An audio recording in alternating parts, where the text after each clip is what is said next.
Fala turma, vou compartilhar minhas primeiras impressões após assistir aos 5 primeiros episódios de Beleza Fatal, a primeira novela original Max, uma das primeiras novelas lançadas aí totalmente via streaming. Beleza Fatal, engraçado, foi anunciada há muito tempo. Enquanto Beleza Fatal foi anunciada, acho que a Globo entregou umas 10 novelas aí pra casa do povo.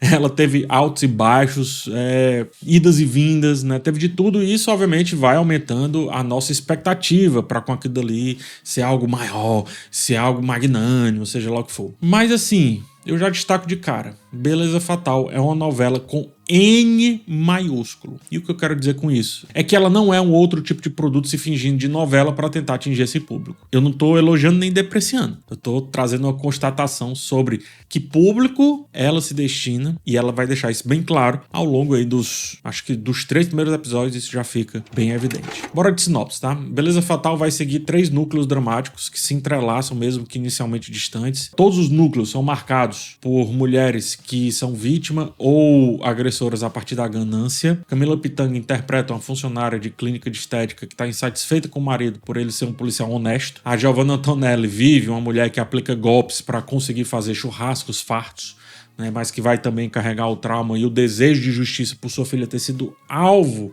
de uma negligência de 2 cirurgiões plásticos. E temos a Camila Queiroz, que é meio que o resultado dessa tramóia. Ela interpreta uma personagem vítima da ambição de outras personagens aqui dessa grande história e inicia uma jornada de vingança por algo que aconteceu com a sua mãe. O elo de todas as histórias é de fato ganância, ambição e a ideia de dinheiro fácil, né, da beleza enquanto comércio e muitos outros assuntos que vão descendendo desse. A novela vai ter 40 episódios inicialmente, sendo 5 episódios lançados por semana na Max. Quem assina o roteiro é o Rafael Montes. Ele é estreante do mundo das novelas, mas ele é um autor, né, de literatura, sucesso de vendas e fez os roteiros de filmes ali. Tô falando dos 2 filmes aí do caso da Suzane Richthofen e também fez a série Bom Dia Verônica pra Netflix. Só que como ele é estreante e a Max tá com esse desejo de fazer essa novela ter um aval, começar com um bom carimbo para esse público, o Silvio de Abreu, autor de Rainha da Sucata, A Próxima Vítima, Passione, tantas outras novelas da Globo, assina aqui como o supervisor do roteiro. É mais um carimbo do que qualquer outra coisa. Inclusive, alguns nomes da direção apontam para esse lado. Aqui tem as diretoras de Babilônia, Passione também, Tititi, Caras e Bocas, Segundo o Sol, tô falando da Maria de Médicis, tô falando da Giovanna McLean. O Caio Blá, inclusive, que tá no elenco, ele é aqui um dos assistentes de direção. Olha o elenco. Fora as 3 tem Murilo Rosa, Marcelo Serrado, o próprio Caio Blá, enfim, um monte de rosto conhecido, que é pra Max dizer assim, gente, novela, tá? Não é série, é novela. Mas eu acredito que novelas, elas precisam refletir bem a sociedade. Então deixa eu falar sobre os temas e como o autor consegue conversar sobre eles. Eu já conheço o trabalho do Rafael Montes por ter lido seus livros, sobretudo os contos, e eu adoro a escrita dele soturna, e é um soturno interessante, porque ele pega um tema cotidiano e coloca essa roupagem soturna, quase macabra, né? É um exagero, mas ainda é um exagero realista. É gente morrendo, é gente se machucando, é tragédia, uma seguida da outra. E o primeiro episódio, na verdade os primeiros episódios de Beleza Fatal já trazem isso. O próprio nome já diz isso, né? Então, essa assinatura do Rafael Montes está muito presente. Ora, ele fez o livro lá com a Ilana Casoy sobre o caso Richthofen, né? Então tá na veia dele essa abordagem a histórias da vida real, que se você olha, você diz, cara, isso é um filme, né? Isso seria tranquilamente um filme. Então, até o exagero não é tão exagero assim. Inclusive, ele baseia-se em várias notícias que tivemos aí de cirurgiões plásticos, né? Escândalos, etc., para construir aqui essa pegada bem densa.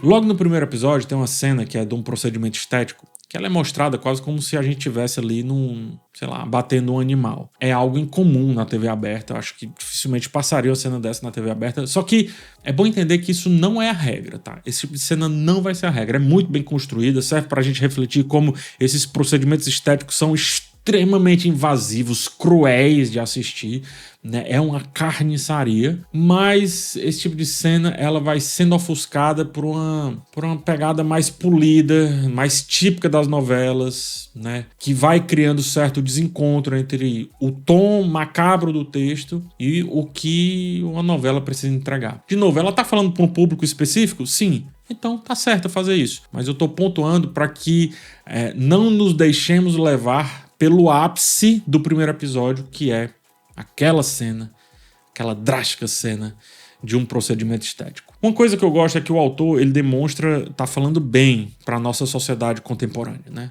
Ele traz temas contemporâneos. Logo de cara, assim, a novela retrata uma festa da alta sociedade, que é um evento privado, que relaciona-se muito diretamente com a polêmica envolvendo aí o P. Diddy, mas mesmo que tenha sido escrito antes, é algo que sempre estava no imaginário. Então, ele pinça isso do imaginário e cria um tema bom para falar sobre poder. Como os super ricos, não lhe basta o poder financeiro, eles precisam exercer um poder sobre os corpos. E aí, a partir de essas pessoas exercendo poder sobre corpo, vai debater corpo, vai debater beleza, vai debater estética.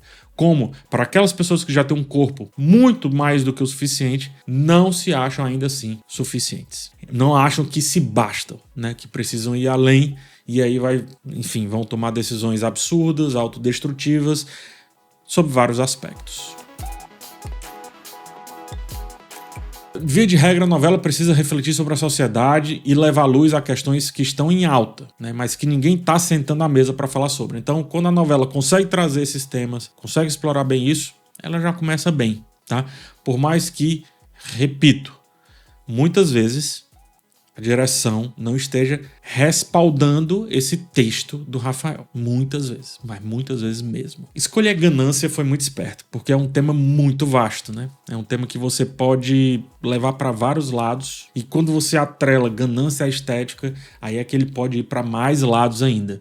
Eu sempre falo que seriado é como o assunto vai continuar, e novela é como o assunto vai continuar, mas também como ele vai se ajustar e se revirar e assim conseguir ir se renovando. E te falar que o tema permite. Tem muita coisa para abordar dentro desse tema. Foi muito esperto aqui do autor e muito esperto também da Max em levar isso à frente. Além disso, eu também defendo que é um tema muito interessante porque é um recorte poderoso da nossa sociedade, uma vez que ele se conecta diretamente com o público que já acompanha novelas. Ora, é o público que está acostumado com as propagandas, é o público que está acostumado com esse lance da beleza, de que o ideal é aquela atriz, que o ideal é aquele ator, que o ideal é ter o seio, a bunda desse jeito, o rosto desse jeito, o botox, isso, aquilo. E esse público está migrando para as redes sociais e sendo enxurrado por recortes, né? Os recortes das redes, o recorte ali dos vídeos, o recorte das vidas que vai para a tela apenas o que é perfeito. Então as pessoas desejam aquilo dali. Olha, colocar tudo isso aqui na novela, eu acho que é de muita esperteza, de muita visão para se conectar com dois públicos, eu diria. O público da novela em si, como eu já expliquei, mas também um público que vai olhar para o tema e dizer, beleza, eu não estou gostando de muita coisa que está acontecendo, mas esse tema me é atrativo porque eu passo por ele mesmo, né? Que de passagem apenas. Ele passa por mim, mais especificamente, né? A gente teve recentemente o filme A Substância, que mostrou o quanto essa temática, ela ressoa bem na nossa sociedade. Ela expõe bem a relação que a gente tem com o consumo, estética, fama, e como isso molda a forma como as pessoas enxergam os próprios corpos, a própria vida, os próprios valores. Acho que no primeiro episódio, salvo engano, no segundo, a gente já tem isso sendo discutido. Uma personagem atende o celular no ônibus e diz, eu tô no táxi. Tudo isso porque ela quer exercer e provar que está num local de status elevado, então ela pode exercer poder sobre o corpo de outra pessoa, na forma de tempo, fazendo essa pessoa ser sua empregada. Entende, então, como o roteiro, como o texto vai sim falar sobre o corpo propriamente dito, corpo, coisa, ser modificado, o corpo ser mexido, mas também consegue sutilmente falar de como o corpo é utilizado a favor do desejo de outras pessoas, não apenas, mas para que ela retenha aquele tempo e aquele esforço do outro. Legal isso. Não é legal? Eu acho. A ganância também ela vai ser explorada de várias formas, porque tem essa ganância que eu tô falando até agora, né? Mas tem também uma ganância mais... eu não vou chamar desse jeito, mas é desse jeito. É mais inocente, tá? A personagem da Giovanna Antonelli parece que tá fazendo ali uns trambiques meio inocentes, só pra fazer o churrasco, e depois ela é atingida diretamente, né? Ela é rasgada por uma ganância de fato. Mas mostra, a partir daquela ganância simples dela, que ela pode transformar isso em ambição, vingança, e assim o temas, melhor dizendo, que são muito comuns às novelas, chegam forte, né? Isso eu acho que é interessante. Pegar os temas, os clichês das novelas, para se conectar com o público, já falei, e colocá-lo do lado de um tema tão forte como esse, eu acho que pode dar muito pano pra manga. Falando em trambique, eu quero destacar aqui o Augusto Madeira. Ele sempre faz um papel de malandro muito bem, e aqui não é diferente. Inclusive conseguindo variar entre o drama e ser também um pouco desse alívio cômico. É engraçado, ele sempre tá em tela, cara, ele sempre tá fazendo alguma coisa, sempre tá interagindo. Baita atuação. Não posso dizer a mesma coisa. Eu falei que a direção tá em desacordo muitas vezes com o texto, né? Eu não posso dizer a mesma coisa das atuações meio de um elenco secundário. Rapaz, diretores, diretoras, quer que seja, as pessoas não estão sabendo o que fazer com as mãos. Onde colocar as mãos. Porque fica com as mãos retas, assim. Que coisa estranha, ninguém é assim. E de novo é muito como a novela. Eu tô falando que é novela com N maiúsculo. Então temos que aceitar também os revés que elas trazem, né? Que essa afirmação traz. Vamos lá pro meu final das contas aqui. Minhas impressões, as primeiras impressões são positivas ou negativas? Eu vou responder, mas antes eu preciso contextualizar um pouquinho algumas questões importantes. Novelas mudam muito ao longo da jornada narrativa. Elas têm que mudar. Elas mudam personagens, mudam a abordagem do texto, mudam o tema, passam por saltos temporais e a cada mudança quase tudo, né, vira de cabeça para baixo. Um novo personagem, por exemplo, pode salvar uma novela ou destruir. O ponto é, o começo raramente reflete como será o final. Novela é movimento, novela é mudança. Um ótimo exemplo disso, trago dois, pro bem e pro mal. Avenida Brasil. Eu não gosto do começo protocolar dela, mais um sobre vingança, mas ela evoluiu para algo maravilhoso, com a direção se jogando de cabeça na proposta, inclusive bem soturna também, né? E mudou completamente a minha percepção do meio pro fim, sendo uma das melhores novelas que eu já assisti de todos os tempos. Melhores. Aceitou a vilã como vilã, sem negócio, papinho de redenção. Tinha os núcleos secundários, beleza, mas olhando para o núcleo central, meu amigo, Hollywood passaria mal. Um exemplo contrário é Pantanal. É uma novela linda, o começo é avassalador em estética, em temas, só que para se esticar, ela fica repetitiva, ela demora a sair do canto, ela traz vários arcos que já haviam sido resolvidos antes, como que quisesse aproveitar, ou melhor, apresentar a todo tempo para um novo público e assim sucessivamente. Em outras palavras, a novela empaca, vira um resquício do começo avassalador. E aqui, com Beleza Fatal, eu tô falando isso pra, né, deixar vocês na mesma página que eu. Tem algo diferente com Beleza Fatal, porque ela já chega com seus 40 episódios iniciais tendo sido feitos, sem espaço para ajustes baseados do público, e isso atrelado àquela dinâmica do streaming, da maratona, quer que seja, e isso acho que coloca ela num campo de risco, porque se ela não é bem aceita no começo, é um problema. Agora, tem um outro lado. Se ela é bem aceita nesse começo, esquece, vai dar tudo certo. E o geral é que, apesar de alguns tropeços da direção nesse começo, os temas abordados se destacam e muito. E se a direção se desprender do estilo tradicional de novela, ela pode ir para um potencial assim absurdo. Falta sutileza na direção, sutileza que tem no texto. A personagem da Camila Pitanga, eu acho que é o grande exemplo disso, é uma personagem que, pelo menos, que praticamente, melhor dizendo, fala tudo o que está sentindo, e é um estereótipo, um arquétipo absurdo, né? Ela não tem nada sutil, assim. Ela não tem uma ceninha dela parada, pensando, pelo menos, nos episódios iniciais. Eu acho muito interessante como o autor tem boas ideias, e é isso que eu espero do Rafael Montes.